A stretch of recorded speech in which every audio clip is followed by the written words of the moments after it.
Assalamualaikum warahmatullahi wabarakatuh. Ashama harka foonii akkam jirtan dhaggeeffattoonni YouTube channel Sof Maraab. Bakkuma jirtanitti nageenyi kan koo kan jaalalaa fi kan kabajaa isin haadha qabecha. Egaa viidiyoo keenya kanarraa keessatti wantoota lama kan adda bahuu hin dandeenye kan ittiin success ta'uu dandeessan yookaan immoo galma ittiin gahuu dandeessan wantoota lama isiniif qabadheetiin jira. Tokkoffaan naamusa, lammaffaan immoo jabina jechuudha. Kana jechuun disciplined courage jedhanii afaan Ingiliffaatiin jechuudha. Isa kanneen lamaan wantoonni kunniin lamaan jiruuf jireenya keessatti hedduu tokko murteessaa waan ta'eef irraanii haasofne jechuudha. Egaa dhaggeeffattoota koo YouTube channeliin keenya Sof Maraab inni tokkoffaan jechuudha. Subscriber 100,000 darbeetiin jirra. Hedduu tokko galatoomaadha.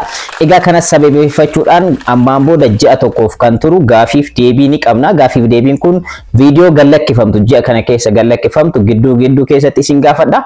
Ergasii immoo namoota gaafii saniif deebii sirrii deebisan comment isaanii ilaalle ergasii immoo isaaniif giveaway qopheessine jirra. Giveaway kanallee qarshii muraasaadha. Qarshii sanitti fayyadamuu ni dandeessanii. Gaafiin gidduu viidiyoo keessatti ni dhiyaatti. Gaafii saniif immoo namoota comment irratti yaada isaanii deebisaniif egaa giveawayin kun ni dhaqqaba jechuudha. So hundi keessanuu warroonni hanga ammaatti nu wajjin turtanii fi subscriber 100,000 akka guunnuuf immoo nu faana tattaafachaa turtan hedduu tokko galatoomaa isiniin jenna. Egaa YouTube channeliin kan koo lammaffaallee Sof Maraab Academy torbee tokkodha ganaa erga banamee jechuudha. YouTube channeliin kun illee hedduu tokko guddataatiin jira. Subscriber 950 darbeetiin jira. Akkanumallee watchaawuriin illee sadarkaa bareeda irra jira jechuudha. Egaa bara kana keessa monetize goonee YouTube channelii ittiin wal arginu walirraa ittiin barannu keessaa tokko Sof Maraab Academy'dha. So isas subscribe gochuuf hin irraanfatinaadha. Hedduu tokko galatoomaadha warroonni nu wajjin jirtan. Egaa viidiyoo keenya kanarraa keessatti kan ilaallu successful ta'uudhaaf namni tokko galma gahuudhaaf wanta yaade hojjechuudhaaf yookaan immoo wanta deemuuf galma gahuudhaaf wantoota lama qabaachuu qaba. Tokkoffaan disciplinedha, lammaffaan immoo jabina yookaan immoo different jedhanii afaan Amaariffaa kanaan. So wantoota kanneen lamaan adda bahuu kan hin dandeenyedha. So kanaafiyyuu wantoota kanneen lamaan qabaachuu qabdan. Jiruuf jireenya keessan keessatti wantoota qabaachuu qabdan keessaa fi isinis guutuu qabdan keessaa murteessaadha jedheetii yaada. Sababni isaas YouTube channeliin keenya 100,000 guuteera yeroo jennu tokkoffaa disciplinedhaan irratti hojjenne, lammaffaa immoo jabinaan YouTube channeliin maal akka ta'e, YouTube'n maal akka ta'e, YouTube'n dhuguma qarshii namaaf ni kafala yeroo jedhamee hin beekamnetti, yeroo namoonni wantoota akkasii kan hin yaadnetti YouTube channelii kana kan eegalle ergasii immoo ciminaan hojjenneetiin sadarkaa kanaan gahuu dandeenya. So isinis wanta hojjechuudhaaf yaaddan hunda galmaan gaachuudhaaf wanti isin qabaachuu qabdan wantoota kanneen lamaanidha. Tokkoffaan disciplinedha, lammaffaan immoo jabina keessan yookaan immoo different isa jennuun jechuudha. Wantoota kanneen lamaan adda bahuu kan hin dandeenyee fi jiruuf jireenya namootaallee kan murteessan. Namoonni success ta'an wantoota kanneen lamaan waan guutanii fi disciplinii gahaa ta'e qaban, naamusa akkanumallee immoo jabina yookaan immoo different humnaa ol ta'e yookaan immoo cimaa ta'e qaban. So wantoonni kunneen lamaanuu maalidha kan jedhu hadda detail ni ilaalla jechuudha. Jalqaba irratti kan ilaallu naamusa. Egaa naamusa jechuun maalidha kan jedhu isiniif ibsuun barbaadu. Naamusa hojiitu jira. Asirratti kan ilaallu naamusa hojiidha. Naamusni gosa baay'eedhaan jira. Naamusoota kanneen keessaa naamusa hojiiti kan ilaallu.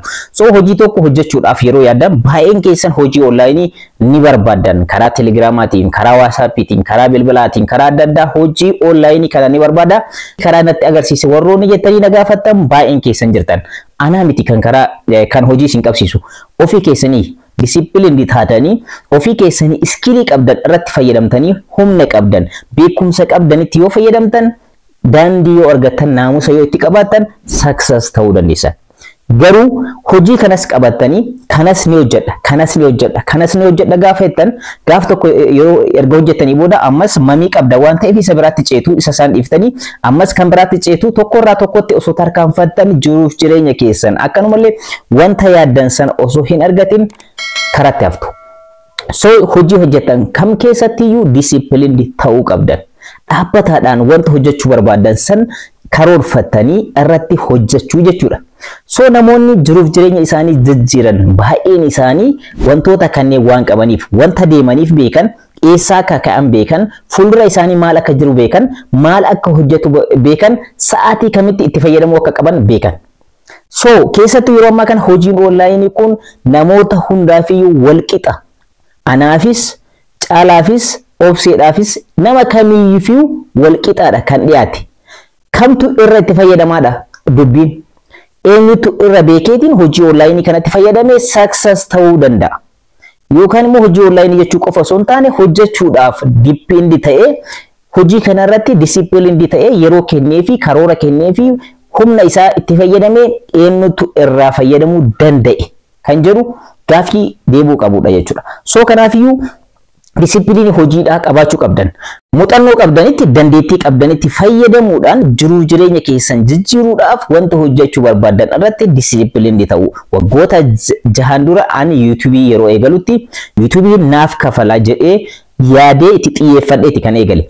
Garuu YouTube waggoota 6 dura akka ammaa kana dhuguma ni kafala jedhanii namoonni mirkaneessan hin jiran. Itoophiyaa keessattuu namoota biyya alaa kanarraa afaan Ingiliffaatiin afaanota adda addaatiin hojjetan laaluudhaan anis akka isaanii ta'uu ni danda'a jedhee disciplined ta'ee yeroo hunda viidiyoo isiniif hojjechaa humna kan koos beekumsa kan koos babal'ifachaa dandeettii kan koos babal'ifachaa sadarkaa kanaan ga'ee YouTube channeliin keenya subscriber 100,000 darbeetiin jira. So kan argachuu jechuun YouTube irratti success cimaadha. 100,000 seenuun hedduu tokko lifaatii hojii cimina baay'ee si gaafata. Kan hunda bira erga darbinee booda ammoo YouTube channeliin keenya osoo kan teenyu ta'ee qarshii earn gochuu danda'a, qarshii hojjechuu danda'a ja'aan. So kanaan dura irratti hojjennee jirra waan ta'eef. So isinis wanta tokko hojjechuu keessaniin duratti wanta hojjechuudhaaf barbaadan adda baastanii isa san irratti discipline taatanii hojjechuu naamusaan wanta qabdan kanas qabdanii kanas hojjechuu qaba osoo hin taane wanta qabdan san irratti hojjechuun murteessaadha. Hedduun keessan asirratti baay'ee rakkoo cimattu jira. Keessattuu uummata keenya kan Oromoo kana biratti jechuudha. Warroonni Abashaadhaa sirriitti barataniitti hin jirani baay'inaan yeroo ati itti himtus salphamatti itti fayyadamuudhaaf qophii jiru. Keenya garuu hojiin online kun sobaa jedha. Kana jechuun teeknooloojii wajjin wal simuudhaaf yeroo nuti qabnu yookaan immoo gara hojii online kanatti namoota muraasatu dhufaatiin jira. Namoota muraasatu success ittiin ta'ee so mamii keessadha. So baay'ee gaafii keessan keessaa hojii online kun akkanumaan namootaaf ol ka'ee waan kafalu fakkaata namoota baay'eetti hojiin online akkanaan sii kafalu hojii tokko osoo hojjetin hin jiru.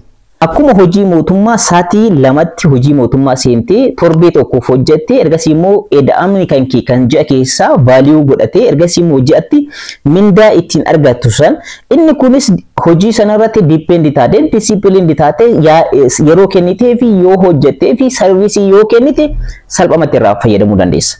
So kanaafiyyuu ciminni isin qabaachuu qabdan kanadha. Inni itti aanee ilaallu jabinne yookaan immoo isa different jennuun jechuudha. Disciplined itti aanee kan dhufu maalidha? Jabinne. Wanta hojjechuudhaaf kaayyeffatan tokko wanta san beekuu dhabuu dandeessanii detail akkanumallee wanti sun hangam success na gochuu danda'a jettanii beekuu dhabuu dandeessan. Garuu asirratti wanti hubachuu qabdan wanta keessanitti isin hojjechuudhaaf yaaddan kan isiniif qopheessee isiniif kenne Rabbi. So isa sanitti fayyadamuu fi fayyadamuu dhiisuun isin namni tokko successful ta'uudhaaf inni kun daldalaa ta'a. Inni kun immoo hojjetaa mootummaa ta'a. Inni kun immoo humnaan bulaadha yookaan dafqaan bulaadha. Inni kun barsiisaadha. Inni kun immoo doktora. Inni kun immoo hojiiwwan garaagaraa kana kennaa adda addaa nuuf kenne. So kennaa kana keessaa isin kaciminaan yookaan immoo jabina keessaniin ittiin argachuu dandeessan irra successful ta'uudhaaf ittiin qophaa'uu qabdan kamidha? Keessaa filadhaatii baasaadha. Ergasii immoo isa sana irratti yeroo keessan maallaqa keessan wanta hundayyuu irratti invest godhaatii ittiin jijjiiramuu dandeessan. So hojii hundayyuu qabuudhaaf hin deemina. Hojii hunda hin qaba jettee yeroo yaaddu hojiiwwan baay'een si harkaa hafaatiin deemu atis hojii san irraa of duubatti hafaa namuma hawwiidhaan jiraatu tahaatiin deemta. So kanaaf wanti hojjechuu qabdan guutumaan guututti wanta itti karoorfattanii yeroo kennitaniif lammaffaa wanta itti invest gochuu dandeessan sadaffaa fedhii keessan keessa keessanitti maaltu argama isa baastanii argisiisuu danda'udha. Different wanti jedhamu yookaan immoo jabina wanti jedhamu isa kanadha. Namoonni yeroo gabaabaa keessatti gara miidiyaa hawaasaa kanatti dhufanii success ta'an yookaan immoo galma gahan of mul'isaniitiif jiruuf jireenya isaanii kan jijjiiranii fi akkanumallee maatii isaanii namoota isaan cinatti argamu kana jijjiiran baay'ee isaanii kan argaa jirtan maaliidhaan dhufan cimina isaaniitiin dandeettii isaanii mul'isuu danda'u. So fakkeenya anumarraa fudhachuu dandeessan waggoota 6 dura viidiyoo akkanatti suura isin fuulduratti kaameraa irratti mul'adheetiin isin hojjechaa turre sagaleedhaan kan na beektan. Ergasii immoo cimina kan koo jabeeffataa akkanumallee sammuu kan koo illee maayindi seetiin kan koo babal'ifachaa erga deemee booda kaameraadhaan gara keessanitti dhufe. So kana jechuudha. So wanta tokko jalqabi ciminaan difratiidhaan yoo eegalte success ta'uu dandeessa jechuudha. So kanaaf wanta ana isiniif ibsuu barbaade gabaabinumatti wantoota kanneen lamaan qabaachuun dirqama jiruuf jireenya keessan keessatti. Tokkoffaa discipline ta'uu qabdanii, lammaffaan jabina keessan yookaan immoo difratii qabaachuu qabdanii. Wantoota kanneen lamaan yoo qabaatan success wanti isin hin taaneef tokkollee hin jiru. Garuu shakkiidhaan hojjetan yoo ta'e kanas shakkaa kunis soba jechaatiin yoo kan jiraatan ta'e isin soba jechaatiin namoonni isin duubaan dhufanii asin bira darbuudhaan jiruuf jireenya isaanii jijjiirachaa ni deemanii isin ammoo shakkiidhaan achuma keessa jiraachuudha kan dandeessan jechuudha. So kanaafiyyuu hojii uummachuudhaaf yaaluu keessanii duratti hojii online kanas ta'e hojiiwwan kamiyyuu dhuunfaa keessanii illee hojii barbaadan hojjechuu keessanii duratti wantoota kanneen lamaan qabaachuun dirqama. Discipliniin maaluf keessatti hammata isin kan isin jedhu isin haadha qabu. Namni disciplined ta'uu qabu namoota waan kanneen sadeen guutan qofaadha. Tokkoffaa yeroo qabaatee itti fufiinsaan hojii san nama hojjetu. Lammaffaan nama irratti invest gochuu qabu. Disciplinii qabdu kana yookaan immoo beekumsa itti hojjechuudhaaf deemtu kana irratti invest gochuu qabdu. Sadaffaan immoo isa invest itti goote kanarraa earn gochuu qabda. Disciplinii taatee waan tokko yoo hojjette wanta sanarraa galii argachuu karaa ittiin dandeettu ofii keetii uummachuu jechuudha. Isa sitti mul'isan isa viidiyoodhaan ilaalte yuutubaroota baay'ee ilaaluu dandeessa. Yuutubaroota kanneen keessaa ati immoo gara kan keetti keessaa fudhadhuuti soo isa sana irratti of qoriitii hojjedhuuti ergasii immoo wantoota kanneen sadeen yoo irraa argatte yeroo kee yoo kenniteef invest yoo irratti goote irraa gochuun sin dhibu. So kanaafiyyuu hojii keessaniif yookaan immoo jiruuf jireenya keessaniif wantoonni isin barbaachisan wantoota lamaan har'a isiniin dhaqqabeetiin jira. Ammas irra deebiidhaan dhaggeeffattoota kan koo baga wajjinuu gammanne YouTube chaanaalii keenya subscriber 100,000 guuteetiin jira. Dhumarratti gaafiin har'a isiniif qopheesse gaafiin kun ji'a tokkoof itti fufaa qarshii 500 isiniif qopheesseetiin jira. Viidiyoo gallakkifamu jalatti yaada keessan yookaan immoo deebii gaafichaa ni deebistan jechuudha. So gaafiin keenya kan jalqaba give away keessaniif isiniif qophaa'e akka asirratti argaatiin jirtan kana YouTubein bara kam keessa eegale kaampaaniin YouTube jedhamu kun bara kam keessa eegale namoota meeqaan eegale akkanumallee namoota kanneen maqaa isaanii nuuf ibsa kan jedhudha. Namootas biyya itti eegalellee bara itti eegale nuuf barreessitan magaalaan inni itti dhaabbate jechuudha. So ergasii immoo namoota mo'ataniif isaan keessaafillee give away kana ni kenninaaf isiniif qopheessineetiin jirra. Viidiyoo gallakkifamu tokko isaanii irrattiyyuu gaafiiwwan akkana gidduu keessatti dhumarratti jalqabarratti ni dhiyaatu. Gaafii saniif yaada keessan deebii keessan deebisuudhaan irraa fayyadamadha. Viidiyoo lammaffaa irratti give away keessan qabannee ni dhiyaanna. Kanarraa asirratti xumureetiin jirra. Akka irraa fayyadamtan abdiin qaba. Warroonni YouTube chaanaalii kanaaf haarotaatan subscribe, like, share gochuun irraa hin irraanfatinaa. Yeroo biraa viidiyoo biraatti wal argina. Hangasitti nagaan naa jiraadhaa.